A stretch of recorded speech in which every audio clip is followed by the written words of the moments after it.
Hi everyone. ඉතින් ගොඩක් කට්ටිය මගෙන් පානිපූරි හදන රෙසිපි එක ඉල්ලලා තිබ්බා. එහෙනම් අද බලමු මම පානිපූරි කොහොමද හදන්නේ කියලා මම අර රෙසිපි එක දෙන්නම්.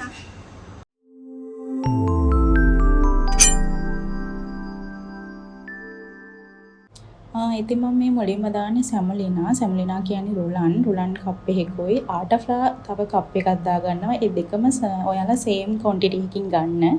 මම ඊට පස්සේ සෝල්ට් ටිකක් දාගත්තා. දැන් මම මේක හොඳට මික්ස් කරනවා. ඔයාලත් ඒක හොඳට මික්ස් කරගන්න. මුලින්ම අර ෆ්ලා ටික මේ හොඳට මික්ස් කරාට පස්සේ තමයි මම වතුර දදා ඕක මේ කලවම් කරලා සොෆ්ට් ඩෝ එකක් එන විදියට අනා ගන්න යති. දැන් මම වතුර චුට්ට හොඳට දාලා මේ සොෆ්ට් ඩෝ එකක් වෙනකන් අනා ගන්නවා. මේ මම දැන් ඉතින් මේක වැඩ කරන ගමන් තමයි කරන්නේ. මම කොහොම හරි ටයිම් එක මැනේජ් කරගෙන මේ ඔයාලට මේ රෙසිපි එක ෂෙයා කරගන්න හිතුවා. මොකද මගෙන් ගොඩාක් කට්ටිය ඉල්ලුවා මේ පානිපූරි රෙසිපි එක හදන විදිය දෙන්නකො කීකේ. මම ඉතින් හිතුවා ඔයාලට කොහොම හරි මම ටයිම් එක හදාගෙන මේ අද මේ රෙසිපි එක දෙනවා කියලා. දැන් ඔයාලට පේනවා ඉතින් මම අතින් මේ හොඳට කලවම් කරගන්නවා. වතුර චුට්ට මුලින්ම වතුර චුට්ට දාගන්න. මොකද එකපාර දාගන්නත් එපා. පොඩ දාලා ඔයාලා ඔය ගෙදර රොටි හදන්නේ අන්න ඒ වගේ අපි රොටිය හදන විදිහට අර ඩෝ එකක් එන විදිහට හොඳට කලවම් කරගන්න. මේක හොඳට කලවම් කරගත්තට පස්සේ මේ හොඳට දැනෙනවා සොෆ්ට් ඩෝ එකක්. ඒ සොෆ්ට් ඩෝ එක එනකම් හොඳට කලවම් කරගන්න ඔයාලා. ඉතින් මම මේ විදිහට තමයි මේක හදාගන්නේ. මම මේ විදිහට මේක හොඳට කලවම් කරලා මම මෙන්න මේ විදිහට තමයි සොෆ්ට් ඩෝ එකක් එනකම් හදාගන්නේ. ඉතින් ඔයාලට ඉතින් මම හිතනවා හොඳට හදයි කියලා. ඇත්තටම අමාරු නැහැ. මේක ආසාවෙන් කරන්න. එතකොට ඔයාලටත් මේක කරගන්න පුළුවන්. මම ඉතින් හරිම ආසාවෙන් තමයි කෑම හදන්නේ. මොකද මම ආසයි ඒව බලලා මගෙන් ප්‍රශ්න අහනවා නම් මේක කොහොමද හදන්නේ? මම ඒ දේවල් වලට මාරු ආසයි. මම ඉතින් කොහොම හරි වැඩ කරන වෙලාවේ ටයිම් එක මැනේජ් කරගෙන කරනවා. ඉතින් ඔයාලට පේනවා ඉතින් මම ඔන්න සොෆ්ට් ඩෝ එක මම හදාගත්තා. අන්න විදිහට තමයි මම සොෆ්ට් ඩෝ එක හදාගන්නේ. මම දැන් මේක කවර් කරලා විනාඩි 15ක් තියාගන්නවා. ඔයාලත් මේ විදිහට මේක කවර් කරලා විනාඩි 15ක් තියාගන්න. විනාඩි 15ක් තියාගෙන තමයි මම දැන් මේක අරගෙන තියෙන්නේ. දැන් මම හදන්නේ හොඳට මේක නීට් කරලා නීට් කර මම දැන් මේක හොඳට තුනී කරගන්න. ඔයාලත් හොඳට අතින් මුලින් නීට් කරලා ඉවරලා තුනී කරගන්න. මොකක් හරි ඔයාලා දේවල් වල තියෙනවනේ ඔය මේ නීට් කරන ඒවා එකකින් හොඳට නීට් කරගන්න. මම විදිහට තමයි දැන් තුනී කරගන්නේ. මම මේ ඩෝ එක හොඳට තුනී වෙනකන් තුනී කරගන්න. මොකද මේ ඒ ඩෝ එක චුට්ටක් ඒ කියන්නේ වැඩිපුර ලොකු වුණොත් එහෙම අපිට මේ ෆ්‍රයි කරද්දී ඒක හරියට පිම්බිලා එන්නේ නැහැ. ඒ නිසා ඩෝ එක පුළුවන් තරම් ඔයාලා තුනී කරගන්න බලන්න. හොඳට ඉතින් මම මේ විදිහට තුනී කරගන්නවා. ඔයාලත් මේ විදිහට තුනී කරගන්න.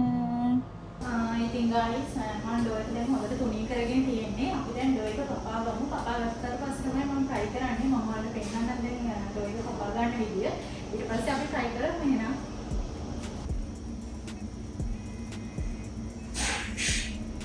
මම මේ විදියට මේ ඩෝ එක කපා ගන්නවා. මට ඇත්තටම කපා ගන්නත් මේ කඩ එකක් නැහැ. මම ඒ නිසා තමයි මෙන්න මේකෙන් කපා ගන්නෙ.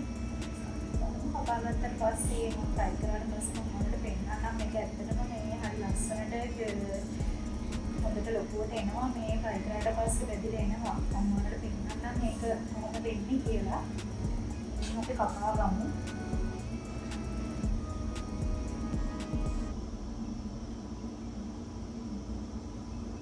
ඇත්තටම වැඩි දේවල් යන්නේ නැහැ. ඔයාලට ආටා පිටි ඒ වගේම සැමිනා කියන්නේ රුලන් ආටා පිටි ඔක්කොම සේම් ක්වොන්ටිටි එකකින් අරගෙන ඒකට සෝඩා ටිකක් දාලා වතුර දාලා මේ බේකින් පවුඩර් චුට්ටක් දාගන්න. එහෙම දාලා හොඳට නීට් කරගෙන විනාඩි 20ක් විතර පිපෙන්න දෙන්න පුළුවන්.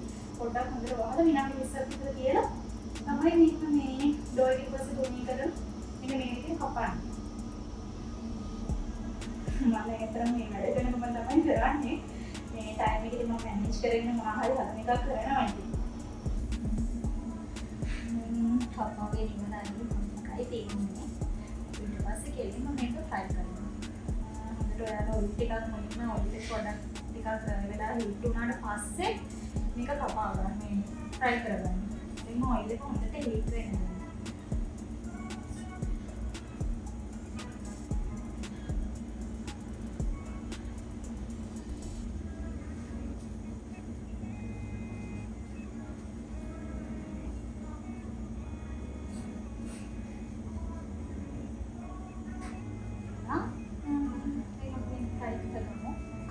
කපුනේ ඉවරයි. දැන් අපි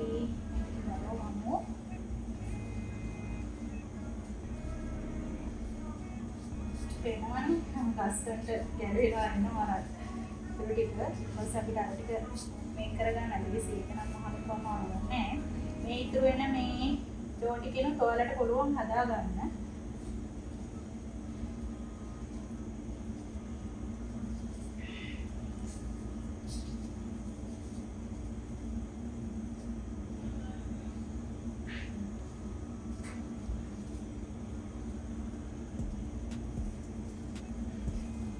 මම ඉතින් මෙන්න හදාගත්තා. ඔයාලට පේනවා ඇති මේ ඉන්නේ මේ මම කපාගත්තු ඒවා. අපි දැන් මේවා ෆ්‍රයි කරමු. ෆ්‍රයි කරාට පස්සේ මම ඔයාලට පෙන්නන්නම්. මේ ලස්සනට තියෙනවා. එහෙනම් මේ ටික අපි ෆ්‍රයි කරමු. මේ ටික ගලවගත්ත පස්සේ මේ ෆ්‍රයි කරනවා.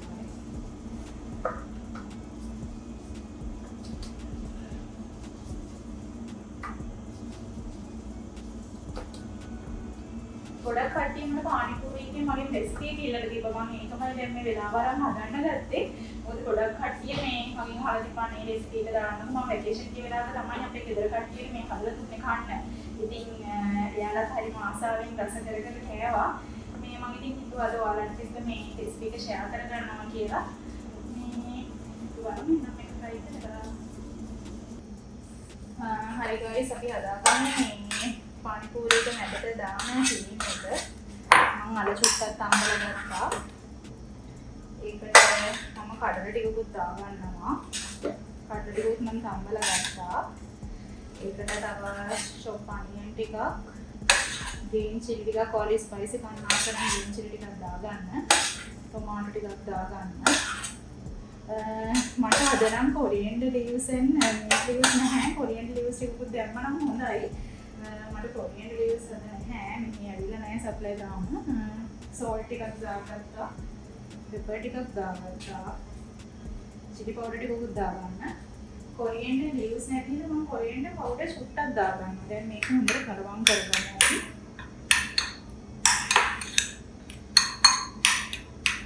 මේකට මම lime juice ටිකකුත් add කරගන්නවා.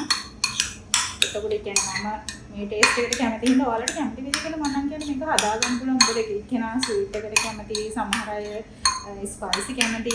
මම මේ විදිහට lime juice ටිකකුත් add කරගන්නවා. ඉතින් ඔයාලා කැමති විදිහට ඔයාලටත් හදාගන්න පුළුවන්. මේ කොහොම හදාගත්තත් අනිවාර්යෙන් coriander, එතකොට potato ටිකක්, chickpeas ටිකක් එහෙම දාන්න. අනිවාර්යෙන් මේ chaat masala පුළුවන් නම් ටිකක් ඒකත් දාන්න. ඒකත් දැම්මොත් මේ හරි ටේස්ට් එක ඔයාලට ගන්න පුළුවන්. guys මම මේ සෝස් එකත් හදාගත්තා. මේ ඇත්තටම මට අද coriander leaves and mint leaves තිබ්බේ නැහැ. නැත්නම් මේක හරියම සෝස් එක හදන්නේ coriander leaves, mint leaves and green chilli. ඔයාලා blend එකට වතුර චුට්ටක් දාලා මේ හොඳට blend කරගන්න. ඊට පස්සේ මේ සියඹලා juice ටිකක් දාලා සීනි චුට්ටකුත් add කරගන්න. salt ටිකකුත් දාන්න. එහෙම හදලා ගත්තා නම් රසයි. මම ඉතින් මේ coriander leaves, mint leaves තිබ්බේ නැති හින්දා මේ මම හදලා ගත්තා. මේකට සියඹලා මේ එතකොට සීනි ටිකක් දාලා coriander powder ටිකක් දාලා තමයි මම මේක හදලා ගත්තේ. අපි එහෙනම් අපි හදාගත්තු පානිපූරි ටික try කරමු දැන්.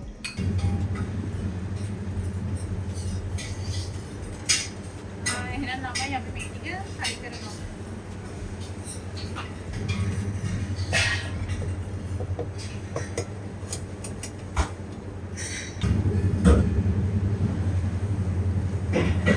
ඔයාලා හොඳට උඩට oil දාන්න. එතකොට පිම්බෙනවා. ඒ නිසා මේ ඔයිල් එක හොඳට හීට් වෙන්න තියලා ඒකට ඔයිල් දාන්න. එතකොට මෙන්න මේ වගේ හොඳට ඉඳලා එනවා.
ඉන්න එකක් දාන්න. මොකද හයියෙන් දැම්මොත් ඒ අර මේ පිම්බිලා වෙන එකත් නතර වෙනවා. තේරෙනවද? හිමින් ඔයාලා උඩට ඔයිල් එක දාන්න. ඒක තමයි පිම්බෙන්නේ. හයියෙන් දැම්මොත් මේක හරියට පිම්බෙන්නේ නැහැ. ඉතින් පුළුවන් තරම් හිමින් දාන්න ඕනේ. මොන ළමයි මම පානිපූරි ටික හදාගත්තා. පානිපූරි එක දැන් අපි කාලා බලමු කොහොමද කියලා. ඔයාලට තේරෙනවා ඇතිනේ රස පාට ටික තියෙනවා. මම පොඩ්ඩක් ස්පයිසි වැඩි කරලා තමයි පිළින එකත් හදාගත්තේ. අපි එහෙනම් try කරලා බලමු. එහෙනම් everyone මම හදාගත්ත පානිපූරි ටික කාලා බලමු.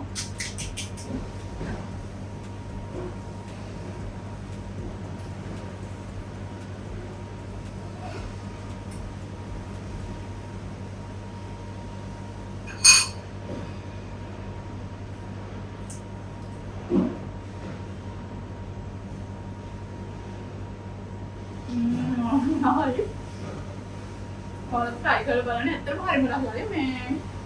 මට කොරියන් views නැහැ අද තිබ්බේ. උනාට මේ මම මේක දාගත්තුෙන් මේ ටේස්ට් එක මාරු විදිහට මේ හොඳ තියෙනවා. ඔයාලා try කරලා බලන්න. මොකක්ද ප්‍රශ්නයක් තියෙනවා නම් පළවෙනි කමෙන්ට් බාගෙට කමෙන්ට් එකක් දාන්න.